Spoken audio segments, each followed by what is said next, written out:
Lucas, capítulo 10, versículos 25 a 37.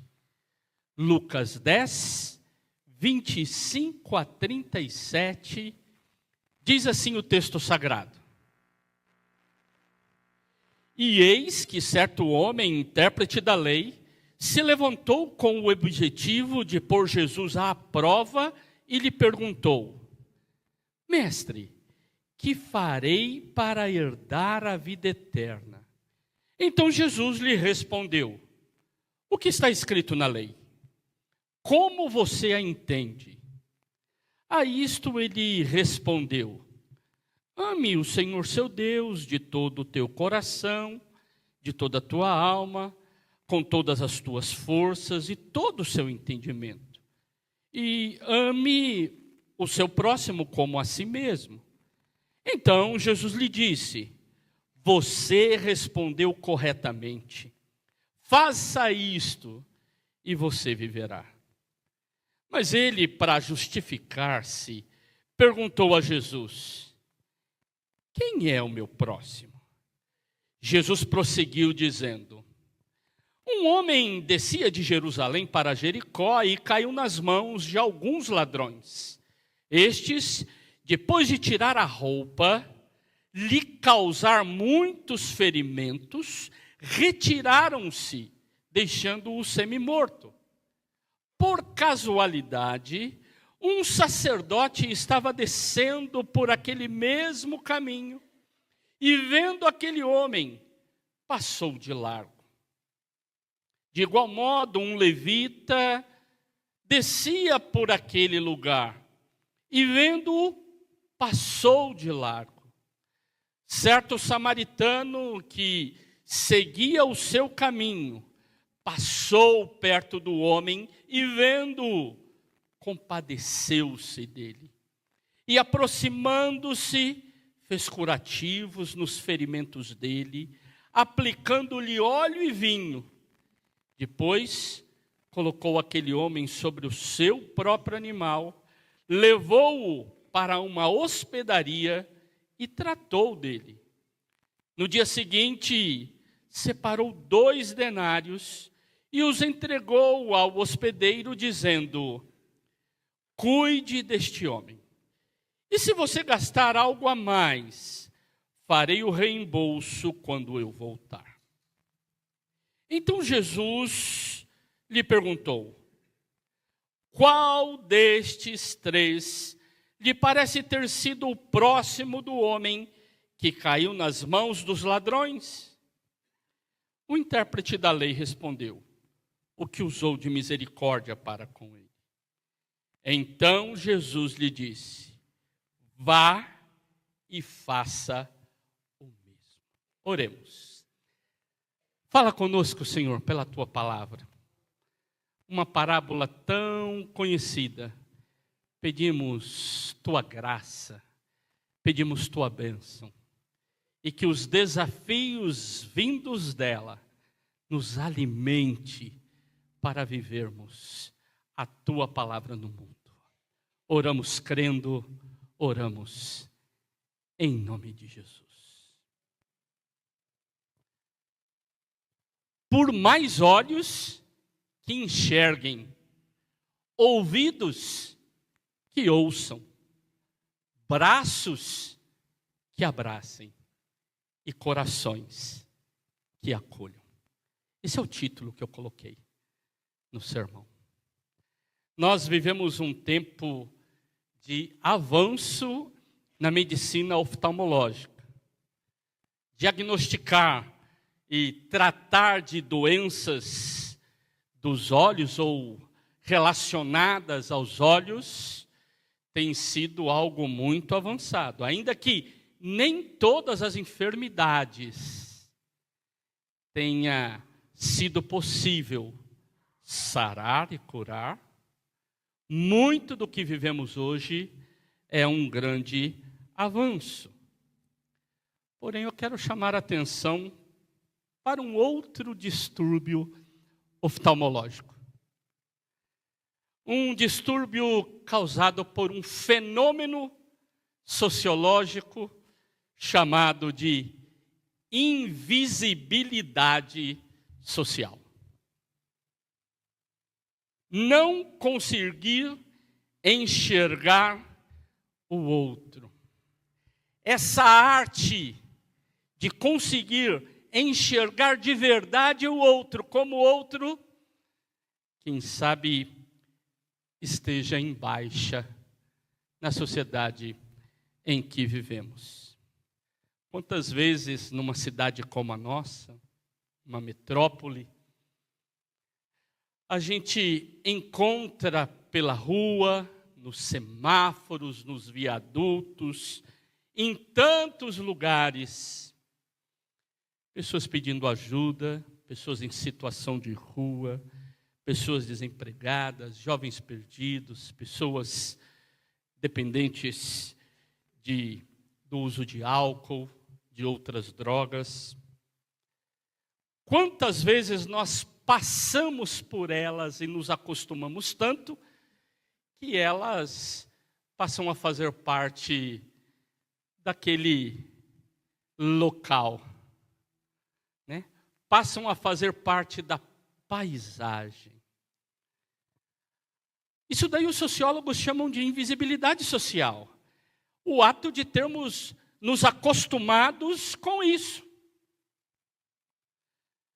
Agora, muitas vezes, o que nós vemos olhando para a nossa sociedade é que esse fenômeno faz com que nós ergamos muros que estão nos nossos olhos.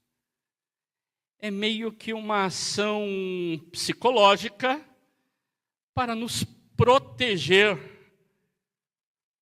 do sofrimento do outro.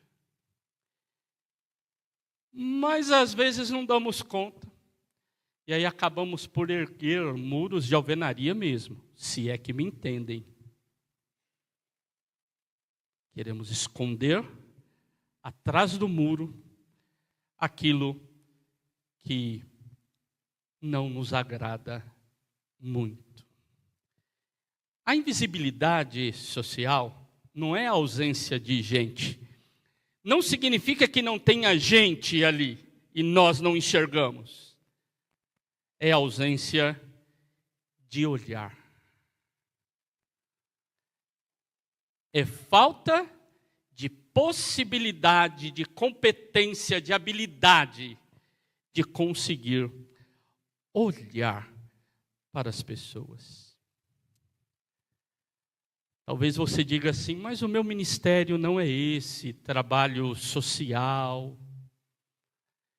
Eu quero dizer para você, a igreja tem muitas ações ministeriais e pode ser que o seu perfil, a sua habilidade não seja ir ao encontro de pessoas através de um trabalho social liderado pela igreja, sem problema.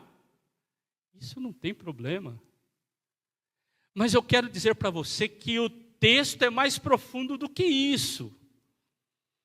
Nós não podemos limitar o texto apenas a essa ação social e dizer assim, então eu estou livre. Não é minha habilidade, não é o meu dom, logo eu vou fazer o que me compete. Eu disse lá na igreja que eu me disporia a... Mas esse texto vai além. Jesus está chamando a atenção de pessoas acostumadas com a religiosidade e que têm um dom maravilhoso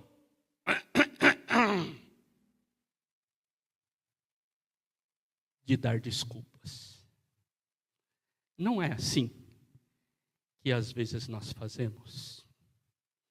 Diante de alguns desafios, a gente vem com... veja bem, tipo assim, a gente não tem o que falar, a gente fica tentando dourar a pílula para dar uma desculpa. Isso não é novidade, isso é antigo, e a vocação dos profetas já nos ensinou isso, de diante de desafios e de questões difíceis, a gente tenta se esquivar, a gente tenta tirar o corpo, e aqui nós temos um doutor da lei. Imagina alguém que era tarimbado no estudo das Escrituras. Ele vem e pergunta para Jesus o quê? Ele tenta dar uma desculpinha, dizendo, tá bom, quero alcançar o céu. Jesus fala, ame a Deus, ame o próximo como a si mesmo. Beleza. Falou, é? Mas quem é o meu próximo?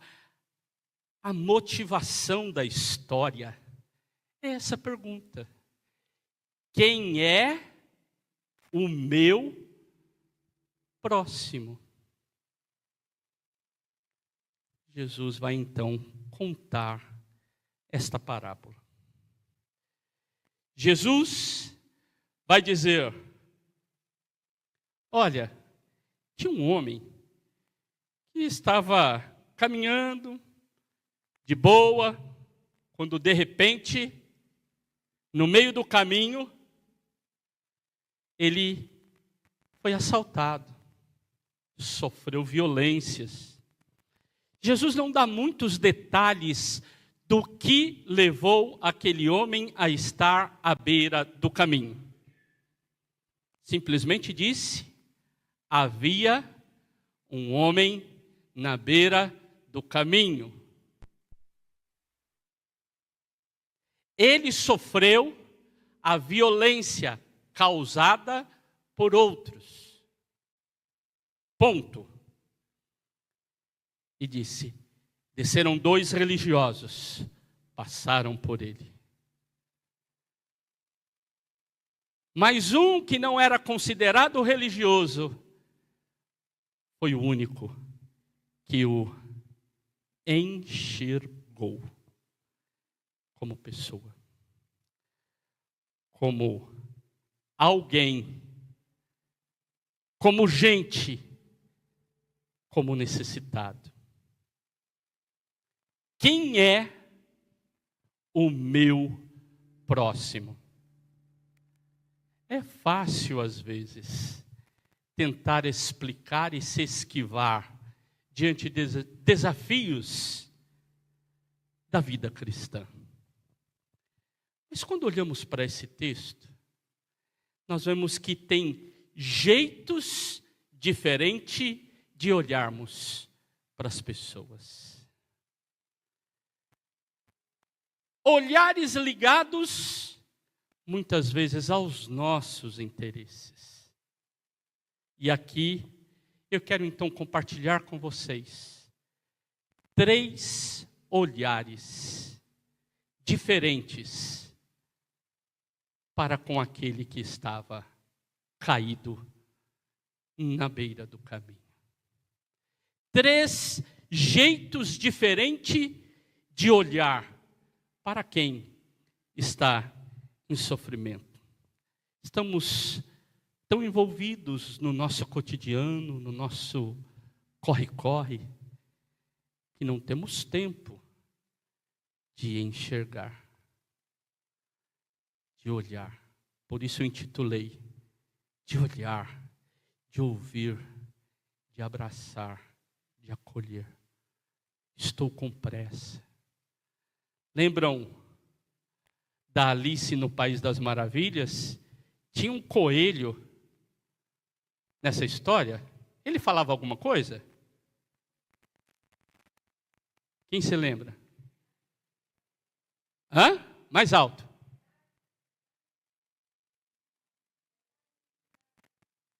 É tarde. É tarde. É tarde. É muito tarde. Será que a gente às vezes, tão envolvidos nas nossas coisas, não conseguimos olhar direito? Então vamos ver algumas lições que este texto pode trazer para mim, para você?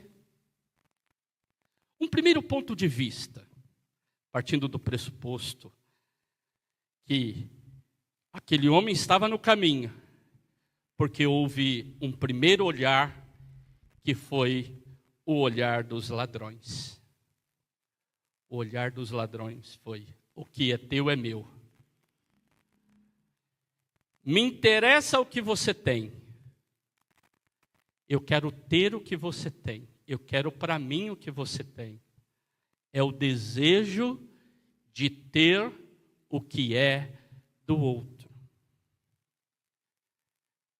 Nossos dias, isso está marcado não só pela questão do roubo, do assalto ali na rua, por projetos de corrupção na cara da sociedade, por projetos de individualismo, por projetos que colocam interesses de um grupo acima de interesses de outros.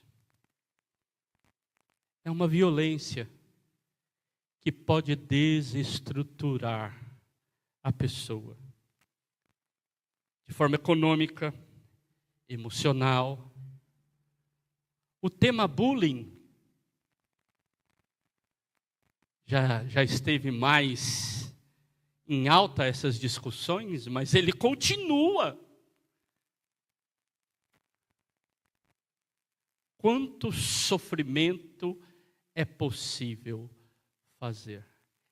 Querer o que é do outro pode ser interpretado das formas mais diversas.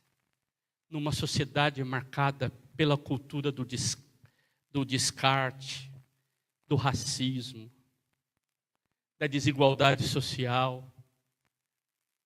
Ah, você não serve mais para o mercado, você não serve mais para isso, as pessoas colocadas de lado. Eu quero o que é teu. A lógica do reino de Deus é o inverso disso. A lógica do reino de Deus é inclusão. A lógica do reino de Deus é trazer para todos e não tirar de alguém. Há muito desse olhar na sociedade que nós vivemos. Há um segundo ponto de vista que é dos religiosos. O sacerdote e o levita. Quem sabe por medo de não cumprirem o rito da pureza, falaram o quê? Se eu encostar nele, ele estiver morto, estiver com alguma coisa, vou ficar impuro, vou ter que fazer um monte de rituais de purificação, isso vai atrasar minha vida. Esse negócio de ajudar os outros atrasa a vida da gente. Logo, o olhar deles era: o que é meu é meu. Não vem me atrapalhar.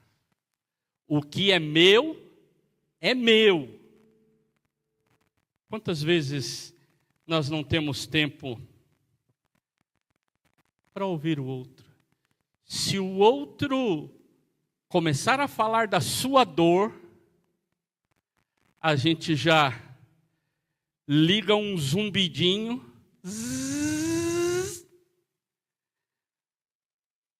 para até ficar olhando para ele, mas não estou te ouvindo. Isso me atrapalha.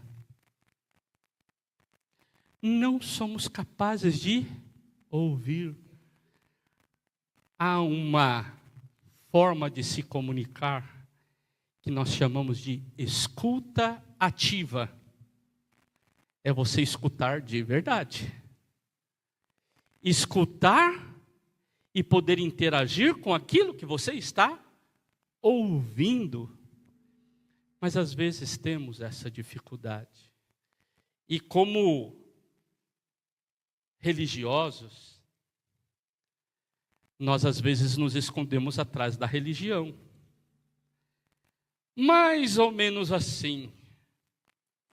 Ô, irmão, pode deixar, vou orar por você. Você quer uma forma mais fácil de dar uma esquivada e falar assim, não me enche as paciências? Não estou orando por você. Confia em Deus, aleluia. Confia em Deus. Porque às vezes não conseguimos simplesmente